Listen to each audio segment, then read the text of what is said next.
একটি গ্রামে এক রাখাল ছেলে থাকতো।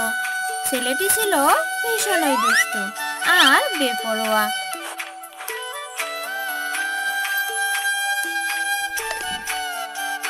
সে প্রায়ই গ্রামের লোকেদের বোকা বানিয়ে অনেক মজা নিত।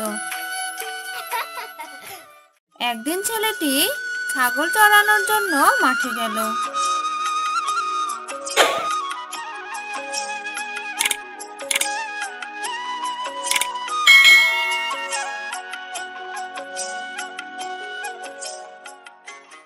ছাগল চড়ানো কতটা বিরক্তকর। গ্রামের লোকেদের সাথে যদি একটু মজা করা যেত তাহলে তো বেশ ভালো হতো। সে চিন্তা করতে লাগলো কিভাবে গ্রামের লোকেদের বোকা বানানো যায়। হঠাৎ তার মাথায় এক চালাক বুদ্ধি আসে। সে চিৎকার করে দৌড়াতে শুরু করে, বাঁচাও বাঁচাও, বাঘ এসেছে, বাঘ আমার ছাগল নিয়ে যাচ্ছে। রাখালের চিৎকার শুনে গ্রামের লোক লাঠি নিয়ে পাহাড়ের দিকে ছুটে আসে। বাঘ কই রে, বাঘ কই?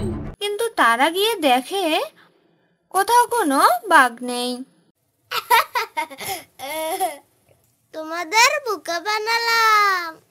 গ্রামবাসী ভীষণ রেগে যায়, কিন্তু তাকে কিছুই বলে না।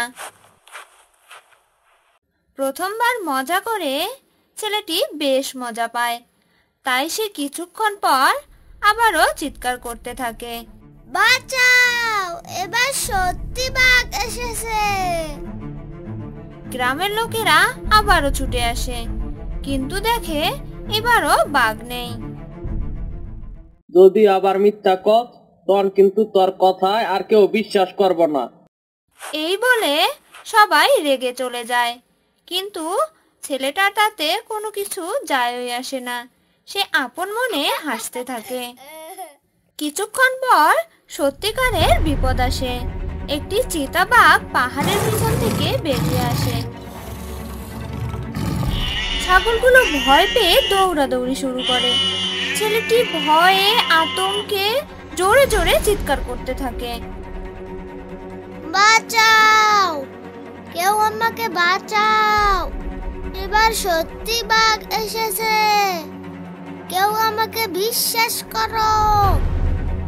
কিন্তু কেউ তার সাহায্য করতে আসে না। গ্রামের লোকেরা বলতে থাকে, সে তো আগেও মিথ্যা বলছিল, এবারও মিথ্যা বলছে।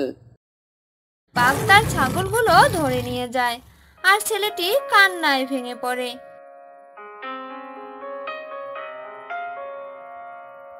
ছেলেটি কান্না করতে করতে গ্রামে ফিরে আসে।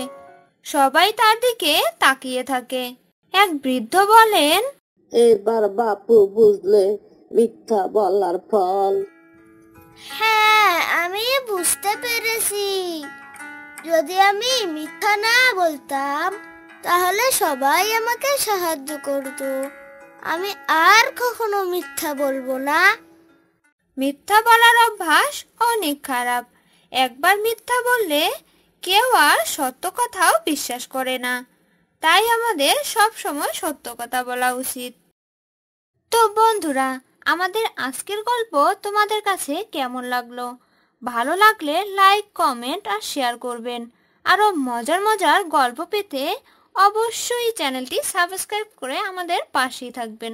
আল্লাহ হাফেজ।